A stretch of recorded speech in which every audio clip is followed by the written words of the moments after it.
కూటమి సర్కార్ పాలనలో అన్నదాతల కష్టాలు వర్ణనాతీతంగా ఉన్నాయి. ఆరుగాలం పండించి చేతికొచ్చిన పంటకు ప్రభుత్వం కనీసం మద్దతు ధరను కల్పించకపోగా కొనుగోలు కేంద్రాలను సైతం ఏర్పాటు చేయకుండా చేతులెత్తేసింది. మొక్కజొన్న రైతులకు మద్దతు ధర కరువై అప్పుల ఊబిలో కూరుకుపోతున్నారు. ఏపీలో మొక్కజొన్న దిగుబడులు బాగా వచ్చాయి. కేంద్ర ప్రభుత్వం క్వింటాకు 2,400 రూపాయల మద్దతు ధరను ప్రకటించింది. అయినా కూటమి ప్రభుత్వం ఎక్కడా మొక్కజొన్న కొనుగోలు కేంద్రాలను ఏర్పాటు చేయలేదు. దీంతో రైతులు ప్రభుత్వ మద్దతు ధర పొందలేని దుస్థితిని ఎదుర్కొంటున్నారు.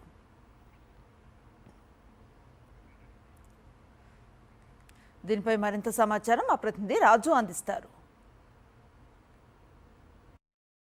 ఉమ్మడి పశ్చిమ గోదావరి జిల్లా వ్యాప్తంగా కూడా మొక్కజొన్న రైతుల కష్టాలు వర్ణనాతీతంగా ఉన్నాయి. చూస్తే కనుక ప్రస్తుతానికి మనం ఉన్నటువంటి తూర్పుగోదావరి జిల్లా గోపాలపురం నియోజకవర్గం నల్లజర్ల గ్రామంలో ఉన్నాం. ఇక్కడ చూస్తే కనుక దారి పొడుగునా కూడా పూర్తి స్థాయిలో మొక్కజొన్నకు సంబంధించినటువంటి పంటను కూడా రైతులు చేతికొచ్చిన పంట కూడా ఇక్కడ ఆరబోసినటువంటి పరిస్థితి కూడా ఉంది. చూస్తే కనుక పెట్టినటువంటి పెట్టుబడికి సంబంధించి కూడా వచ్చేటువంటి పరిస్థితి కూడా లేదు. కూటమి సర్కారు కూడా కొనేటువంటి ఆస్కారం లేకుండా ఇప్పటికే రేటు పడిపోవడంతో చేతులు ఎత్తేసిన పరిస్థితి కూడా ఉంది. పూర్తిస్థాయిలో ఎండబెట్టుకుంటున్నారు. దీనికి సంబంధించి ఇక్కడ అన్నదాతలు ఉన్నారు. వీరితో మాట్లాడించే ప్రయత్నం కూడా చేద్దాం. ఎలా ఉంది వీళ్ళ పరిస్థితి ఏంటని చెప్పని. ఇదివరకు అయితే 22,50 కొనేవారండి. ఇప్పుడైతే 1,800 మామూలుగా చాలా ఖర్చు ఎక్కువైంది. అలా ఉందండి మా పరిస్థితి. పెట్టిన పెట్టుబడి రాదండి. 15,000 20,000 లాస్ వద్దండి నీటికి ఏడికి ఎకరానికి. పెట్టుబడి ఎకరానికి ఒక 80,000 అవుద్దండి. ఒక 60,000 వద్దండి. మామూలుగా ఆర్బోసం రేటు పెరిగిద్దని. ఇదివరకు అయితే గవర్నమెంట్ కొనేదండి. ఇప్పుడు గవర్నమెంట్ కొంటలేదండి. గవర్నమెంట్ అసలు ఏం పట్టించుకుంటలేదండి. అసలు పట్టించుకుంటలేదండి. ఇదివరకు అయితే కొనుగోరండి. ప్రైవేట్ వాళ్ళు ఎంతకైతే అంతగా అమ్ముతామేనండి. దళారులకండి వాళ్ళు చెప్పింది రేట్ అండి. పరిస్థితి అయితే ఇప్పుడు అసలు బాగోలేదండి రైతు పరిస్థితి. ఈ మొక్కజొన్న విషయంలో మటుకి చాలా దారుణంగా ఉందండి. బయట తరాలు ఎంతకు వస్తే అంత కొనుక్కోవడానికి చూస్తున్నారు వాళ్ళు. ఈ గవర్నమెంట్ ఏమైనా రైతుని ఆదుకుని మళ్ళీ యథాస్థితిగా తీసుకొస్తారని కోరుతున్నామండి. గతంలో అయితే గవర్నమెంట్ కొనిపించేవారండి. అప్పుడు వాళ్ళు కూడా అదే రేటుకి తీసుకునేవారండి. ఇవరకు అప్పుడు గవర్నమెంట్ అండి. ఇప్పుడు గవర్నమెంట్ అయితే ఇప్పుడు ఏం కొనడానికి ఏమి ఎదురు రావట్లేదండి. మరి ఎందుకనో తెలుస్తలేదండి. రైతులు ఏం చేస్తారండి, ఇక ఆయన కాడికి అమ్ముకుని ఇక దళారులకి అమ్ముకుని ఇంకొన్న నష్టపోతారండి. 15,000 నుంచి 20,000 లాస్ అవుతుందండి ఎకరానికి వచ్చి. ఆరబెట్టినటువంటి అన్నదాతలు కూడా పంట పండించాము చేతికొచ్చింది, అయినా కానీ సర్కారు చూస్తే ఏమో పూర్తి స్థాయిలో చేతులు ఎత్తేసింది. తమకు సంబంధించి కూడా పండించినటువంటి మొక్కజొన్న విషయంలో కూడా పూర్తిగా కొనేటువంటి నాదులు లేకపోవడంతో పూర్తిగా తాము దళారులకే అమ్ముకోవాల్సిన పరిస్థితి వస్తుందని చెప్పి వీరు కూడా ఆవేదన వ్యక్తం చేస్తున్నారు. ఇప్పటికైనా కానీ ఏదైతే కూటమి సర్కారు ఉందో పూర్తి స్థాయిలో పండించినటువంటి అన్నదాతలు పండించినటువంటి మొక్కజొన్న కూడా కొనుగోలు చేయాలని చెప్పి వీరు కూడా కోరుకుని పరిస్థితి కూడా కనపడుతుంది. విశేష నరేష్తో రాజు, సాక్షి టీవీ, నల్లజర్ల నుంచి. కొనుగోలు కేంద్రాలు లేకపోవడంతో గత్యంతరం లేని పరిస్థితుల్లో రైతులు దళారులకే పంటను అమ్ముకుంటున్నారు. ఇదే అదనుగా రైతులను వారు నిలువు దోపిడీ చేస్తున్నారు. మద్దతు ధర 2,400 కాగా దళారులు మాత్రం నాణ్యతను బట్టి 1,600 నుంచి 1,800 రూపాయలు మాత్రమే చెల్లిస్తున్నారు.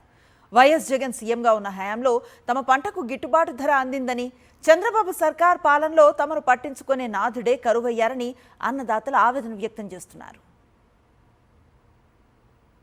రైతు వ్యవసాయం మీద ఆధారపడి జీవిస్తున్నారు. అంటే చక్కగా పంటలు పండించి అన్ని విధాల ఉండాలనే ఉద్దేశంతో మన ఇవాళ ప్రతి ఒక్కరూ మొక్కజొన్న, అదేవిధంగా కూరగాయలు, అన్ని పంటలతో చక్కన వరి పండించుకున్నారు. కానీ వాళ్ళ కూటమి ప్రభుత్వం వచ్చాక రైతు టోటల్గా నాశనం అయిపోయి వాళ్ళ ఏమీ లేదు. ఎందుకంటే వాళ్ళ ఆ రోజు ఎలక్షన్ ముందు వాగ్దానాలు, అంటే జగన్మోహన్ గారు 13,500 ఇస్తానని 20,000 ఇస్తాను, లేకపోతే నేను రైతు మొత్తం ఆదుకుంటానని చెప్పి ఒక సంవత్సరం ఆల్రెడీ ఎగ్గొట్టాడు. రెండో సంవత్సరం కూడా తూతి మంత్రం ఏదో డబ్బులు వేయడం జరిగింది.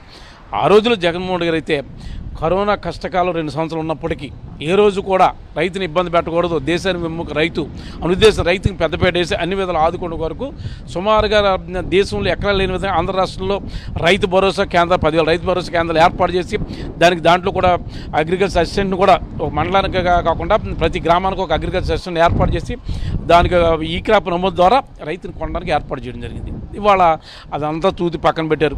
ఇవాళ దళారులు ముందుకు వచ్చారు. దళారులు వచ్చి వాళ్ళ రైతుని అన్ని విధాలా నాశనం చేయడం దానికి కూటమి ప్రభుత్వం తోడుగా దళారులు కూడా వాళ్ళ మార్కెట్లో ఉన్నారు. ఉమ్మడి పశ్చిమ గోదావరి జిల్లాలో రైతులకు ప్రకృతి కరుణించిన కూటమి ప్రభుత్వం వరమివ్వనంటోంది. దిగుబడి ఆశాజనకంగా ఉన్న మొక్కజొన్న రైతులకు సర్కార్ వారి మద్దతు కరువవుతోంది. ఫలితంగా పెద్ద మొత్తంలో పెట్టుబడులు పెట్టి ఆరుగాలం కష్టపడి మొక్కజొన్న రైతులు దిక్కుతోచని పరిస్థితిని ఎదుర్కొంటున్నారు. 5 ఏళ్ల కిందట తూర్పుగోదావరి జిల్లా వ్యాప్తంగా కేవలం 6,000 ఎకరాల్లో, అది లంక భూముల్లో మాత్రమే రైతులు మొక్కజొన్నను సాగు చేసేవారు. అటువంటిది గత వైఎస్ఆర్సీపీ ప్రభుత్వం మంచి గిట్టుబాటు ధరను ఇచ్చి ప్రోత్సహించడంతో లాభాలు కళ్ళజూసిన రైతులు సాధారణ పంట పొలాల్లో కూడా ఈ పంట సాగును ప్రారంభించారు. కానీ ప్రభుత్వం నుంచి సహకారం కొరవయింది. దీనిపై మరింత సమాచారం మా ప్రతినిధి రాజు అందిస్తారు. ప్రస్తుతం మనం గోపాలపురం నియోజకవర్గం నల్లజర్ల మండలం అనంతపల్లి గ్రామంలో ఉన్నాం. ఇక్కడ చూసుకుంటే కనుక పూర్తి స్థాయిలో కూడా మొక్కజొన్నకు సంబంధించినటువంటి రైతాంగం అవుతుండే పూర్తి స్థాయిలో కూడా పంటను ఒబ్బిడి చేసుకుని పూర్తి స్థాయిలో ఇక్కడ ఉన్నటువంటి ఏదైతే కాటాలు కూడా వేసి సిద్ధంగా అట్టిపెట్టిన పరిస్థితి కూడా ఉంది. ఇక్కడ ఉన్నటువంటి రైతాంగం కానీ వీరుగా ఉన్నారు, వీరితో మాట్లాడించే ప్రయత్నం చేద్దాం. ఈ సంవత్సరం కమర్షియల్గా ఏం బాగోలేదండి. అసలు లోకల్లో అయితే 2200 2300 ఉండేది కింటాకి. ఇప్పుడైతే 1700 1800 ఉంది. అప్పుడేమో ఎరువులు ఏమో 1600 1700 అయితే ఈ రోజున 2100 2200 ఎరువులు పెరిగినాయి. లేబర్ అంతా లేబర్ కూడా అంతా ఖర్చు అంతా పెరిగింది. ఈరోజు 1800 1700 ఎవడో కొనే నాదుడు లేడు. ఈ వరకే వైసీపీ గవర్నమెంట్లో ఈ ధాన్యం ఇవి కూడా ఐకేపీకి తీసుకునేవారు. ఇప్పుడు ఏదో మరి ధాన్యం తీసుకున్నా లేదు కూడా అదే తెలియదు. మొక్కజొన్న జోలికైతే ఎవరు రావట్లేదు. ఎందుకంటే రైతులు మళ్ళీ ఆత్మహత్యలు చేసుకునే రోజులు వచ్చడానికి నిదర్శనం ఇదే. గత ప్రభుత్వంలో కనీస మద్దతు ధర అనే దానికి ఒక నిర్వచనం చెప్పి 2200కి మార్కెట్ ద్వారా సొసైటీల నుంచి ప్రతి మొక్కజొన్న గింజని కొనడం వల్ల దళారులందరూ కూడా మాయమయ్యి రైతుకి 2200 రూపాయలు దక్కినటువంటి సిచ్యువేషన్. కానీ ఈ గవర్నమెంట్ వచ్చిన తర్వాత 2400 కొంటామని పేపర్లో టీవీల్లో ఊదర కొట్టేశారు. కనీసం వాళ్ళు కొనడానికి చిత్తశుద్ధి లేదు. కొనడానికి చిత్తశుద్ధి కావాలి కానీ సింగపూర్ వెళ్ళిన అవసరంలే. మన వ్యవసాయ శాఖ మంత్రి గారు సింగపూర్లో ఉన్నారు కాబట్టి ఆయనకి పాపం ఇక్కడ ఏం జరుగుతుందో తెలియదు. ఇక్కడ జరిగేది ఏంటంటే దళారులు ఎప్పుడైతే గవర్నమెంట్ గాలికి వదిలేసిందో దళారులు రాబందుల్లాగా పీకు తిని 1600 1700 1800 అది కూడా పొరపాటుని కనుక వర్షం పడితే వీళ్ళ గతి ఎవరు కూడా పట్టించుకునే నాదులు లేడు.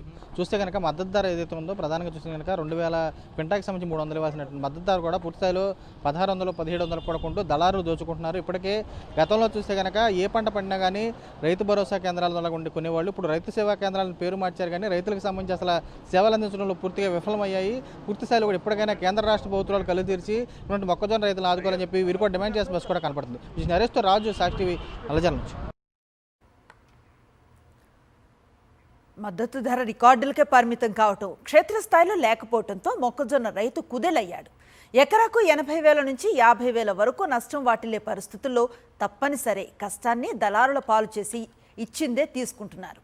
మొక్కజొన్న పండించిన కౌలు రైతులు మరింత నష్టపోతున్నారని కూటమి సర్కార్ కళ్లు తెరిచి రైతులను ఆదుకోవాలని రైతు సంఘం నేతలు కోరుతున్నారు.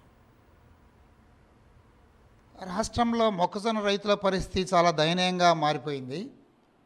గత సంవత్సరం పత్తి, పొగాకు, మిరప ఇలాంటి పంటలకు ధర లేకపోవడం వల్ల ఈసారి మొక్కజొన్న వైపు రైతులు ఎక్కువ సాగు చేశారు.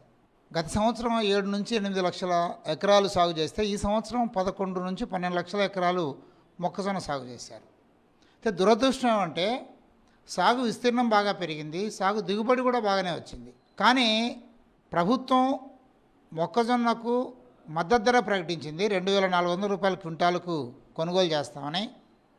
ఇప్పటి వరకు గత 4 నెలలుగా రైతాంగం అనేక చోట్ల నిరసనలు వ్యక్తం చేస్తున్నారు, ఒత్తిడి తీసుకొస్తున్నారు. అయినా ఒక్క చోట కూడా ప్రభుత్వం కొనుగోలు కేంద్రం ప్రారంభించలేదు.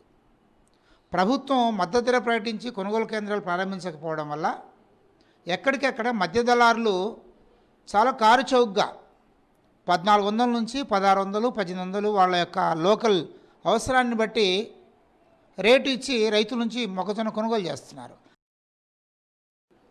ఈరోజు కళ్ళాల్లో మొక్కజొన్న ఉన్నది, రైతుల కళ్ళల్లో కన్నీళ్లు కనబడతా ఉన్నది. మొక్కజొన్న కొనే నాదుడు లేక పండించిన పెట్టుబడి పెట్టి పండించిన మొక్కజొన్న పంటను ఏం చేసుకోవాలో అర్థం కాక ఇవాళ మొక్కజొన్న రైతులు దిక్కు తోచని స్థితిలో అల్లాడిపోతూ ఉన్నారు. మరి ఇట్లాంటి పరిస్థితుల్లో మేము ప్రభుత్వాన్ని మొక్కజొన్న కొనుగోలు కేంద్రాలు ఏర్పాటు చేసి మార్కెట్ ద్వారా మొక్కజొన్నలు కొనుగోలు చేయాలని చెప్పేసి మేము కోరుతూ ఉంటే మేము కేంద్రానికి లేఖ రాసామనే పేరుతోటి ఇవాళ రాష్ట్ర ప్రభుత్వం తప్పించుకునే ప్రయత్నం చేస్తూ ఉన్నది. కనీసం నిధులు కేటాయించి మొక్కజొన్న కొనుగోలు చేయకుండా ఆలస్యం చేయడం వల్ల ఇవాళ రైతులు తీవ్రంగా నష్టపోయే పరిస్థితి ఉన్నది. క్వింటా మొక్కజొన్నకి కనీస మద్దతు ధర 2400 రూపాయలు ఉంటే ఇవాళ ప్రైవేటు దళారులు 1450కి 1500కి కొనుగోలు చేసి ఇవాళ రైతులు నిలువులో ముంచేస్తూ ఉన్నారు, నష్టపరుస్తూ ఉన్నారు, ఇబ్బంది పడుతూ ఉన్నారు. మరి ఇట్లాంటి పరిస్థితుల్లో కనీస పెట్టుబడులు కూడా రైతులకు వచ్చే పరిస్థితి కనబడట్లేదు. మరి ఎంతో ఆశతోటి ఇవాళ మొక్కజొన్న పంటని, కమర్షియల్ మొక్కజొన్న పంటని రైతులు పండించారు. మరి ఇట్లాంటి పరిస్థితుల్లో ప్రభుత్వం మొక్కజొన్నని కొనుగోలు చేసి రైతులు ఆదుకోవాల్సిన బాధ్యత ఉన్నది. కానీ తన బాధ్యత నుండి ఇవాళ కూటమి ప్రభుత్వం తప్పుకుంటా ఉన్నది. ఇది చాలా దుర్మార్గం అని చెప్పేసి మేము భావిస్తూ ఉన్నాం.